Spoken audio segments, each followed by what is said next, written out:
Witam w kolejnym odcinku. Dzisiaj 7 czerwca 2024 i zrobię podsumowanie projektu stary rower szosowy na gravela. Ale zanim od tego zacznę, co i jak, czy warto, jakie tutaj są komponenty zmienione, to może najpierw pokażę, jak to wyglądało na początku, co było bazą do tego projektu.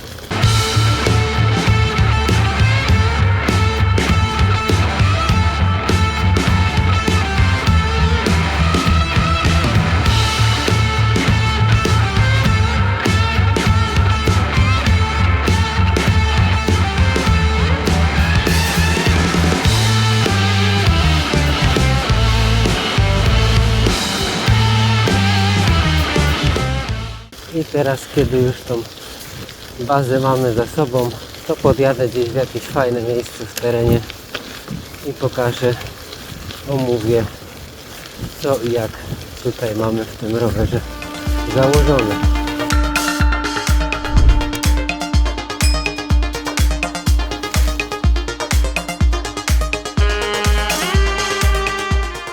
To podsumowanie zaczniemy od przodu roweru.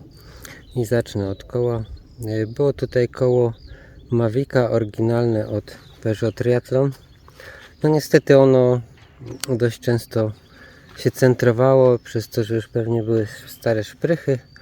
No i postanowiłem je wymienić. Jest teraz tutaj Stars Circle 28. Najtańsze koło, jakie mi się udało znaleźć na Allegro. Dałem za nie 135 zł. Opony są tutaj, tak jak widać, Schwalbe CX Comp, szerokość 35 mm. One sobie dobrze dają radę zarówno w piasku, jak i na szutrach i nawet na słabym, nie dość głębokim błocie.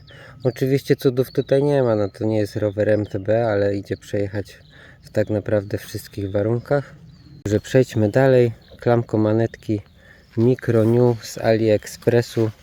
Z tyłu 8 przełożeń, z przodu 2 przełożenia.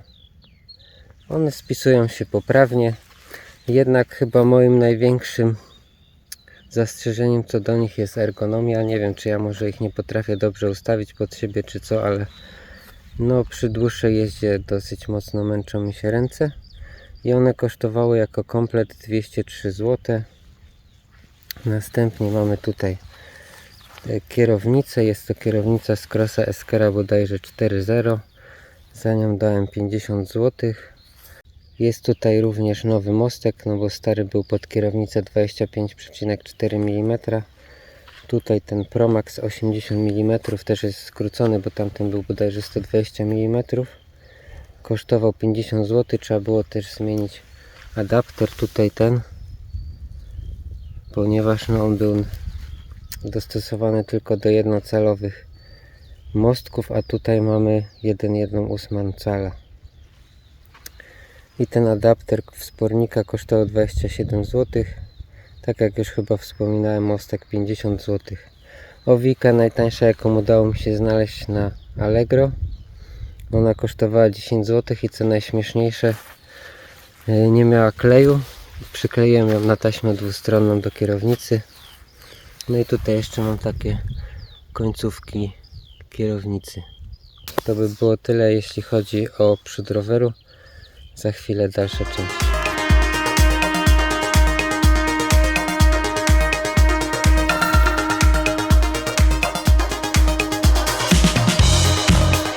Dobrze, to przejdźmy teraz do części środkowej roweru. Tak jak już było wspominane, rama to jest Peugeot Triathlon, rocznik około 1992. W jakim ona była stanie, to było widać. Teraz ona jest oklejona przeze mnie taką najtańszą taśmą z AliExpress, folią, w sumie nie taśmą. Łącznie ta niebieska folia i srebrna kosztowała mnie jakieś 20 zł. Za ramę, w sumie cały rower Peugeot Triathlon dałem 300 zł w 2022 roku. Dobrze, teraz tak, w środkowej części roweru trzeba było dołożyć przelotki do klamkomanetek, no bo wcześniej tutaj były te wajchy do zmiany z ramy. Te przelotki kosztowały 50 zł. Weszła też nowa korba FSA Tempo blaty 46-30. Ona kosztowała 175 zł. To był jeden z najdroższych komponentów tego roweru. Przerzutka przednia została taka sama, to jest RX100. I może jeszcze omówmy siodełko w tej części. Jest to Wittkop Medicus Twin 4.0 165 mm i ono kosztowało 75 zł.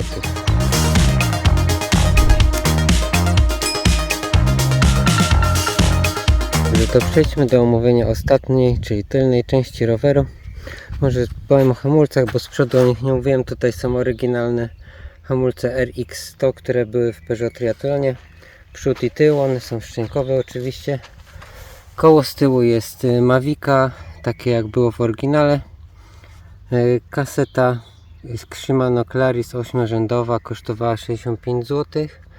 To jest 11,34, czyli daje nam to dobre przełożenie z korbą 30 w tym mniejszym blacie. Dobra do podjazdów. Przerzutka to też Shimano Claris z długim wózkiem, ona kosztowała 100 zł. Łańcuch 8-rzędowy KCM X8. No i to by było w sumie tyle, jeśli chodzi o omówienie komponentów, które tutaj zostały zamontowane. Teraz jeszcze może przejdę do plusów i minusów tego roweru. Największym plusem takiego roweru na pewno jest cena. Mi tutaj wyszło 1395 zł ze wszystkim. Można tutaj oczywiście zejść niżej, jeśli mamy jakąś starą ramę, jeśli mamy jakieś koła, które by tutaj nam podpasowały, jakieś inne komponenty, no to oczywiście z tym zejdziemy. No i za te 1400 zł prawie wszystko mamy nowe, no tylko rama, hamulce. Coś jeszcze tutaj, no tylne koło mam tak naprawdę stare, a reszta jest nowa. Opony też pozwalają zejść dosyć nisko z ciśnieniem, bo minimalne ciśnienie jakie tutaj mogę mieć to jest 2,5 bara. No one są też w miarę szerokie, bo w S-Crossie, S-Kerze, który teraz mam dwójce, opony są o szerokości 38 mm, a tutaj są 35 i w piachu oraz błocie myślę, że dają sobie nawet radę lepiej niż te moje oryginalne z Crossa, bo tam są semisliki, a tutaj są przełajówki. Co jeszcze? No tania eksploatacja też, bo jakby coś trzeba było wymienić, no to tutaj żadna część nie była droższa niż 200 zł tak naprawdę. A z minusów to myślę, że ergonomia. No ja tutaj też brałem co było tak naprawdę, żeby sprawdzić sobie, czy na rowerze szosowym będę chciał w ogóle jeździć i mam za dużą ramę, trzeba o tym pamiętać, że rama musi być do nas dopasowana. Te klamkomanetki też są, nie wiem czy one są niewygodne, czy ja po prostu ich nie potrafię dobrze pod siebie ustawić, tak jak już mówiłem. Ale koszt klamkomanetek Shimano to jest tak naprawdę jeszcze raz tyle, czyli około 400 zł. Ja dałem za te 200, tak jak już też wspominałem. No mały prześwit na błoto to też jest na pewno kolejny minus, bo przy tych 35 nie za wiele go pozostaje, tak jak już tu w pierwszym filmiku pokazywałem o tym rowerze. No i też ja nie jestem w sumie teraz przekonany, czy korba dwurzędowa to jest dobre rozwiązanie, bo ta różnica między dużym blatem a małym blatem jest bardzo duża. 46-30, a tak naprawdę cały czas na tym 46 jeżdżę. No ta 30 to tak naprawdę na jakieś duże podjazdy się tylko nadaje, bo tak to jest niezły młynek. No myślę, że to w sumie tyle. Także to jest coś takiego, to jest na pewno dobre, jeśli chcecie się nauczyć mechaniki rowerowej, pouczyć się jakie komponenty ze sobą współgrają. No i to chyba tyle. Jeszcze może powiem o tej korbie, że FSA Tempo jest raczej ciężko dostępne. Tak koło nie można kupić, raczej jak ktoś zdemontuje z innego roweru, z jakichś eskerów starszych czy coś takiego. No w ogóle z korbami na kwadrat gravelowymi jest problem, także pewnie by trzeba było jeszcze Hollowteka support wsadzić. Ja tutaj nie zmieniałem supportu, ponieważ było ciężko go odkręcić, a nie chciałem się z nim za bardzo siłować. i został ten stary 30 już ilośletni i on nadal działa. Także to by było, myślę, na tyle. Jeśli macie jakieś pytania, spostrzeżenia, to zostawcie je w komentarzach. Dzięki za oglądanie i do zobaczenia następnym razem.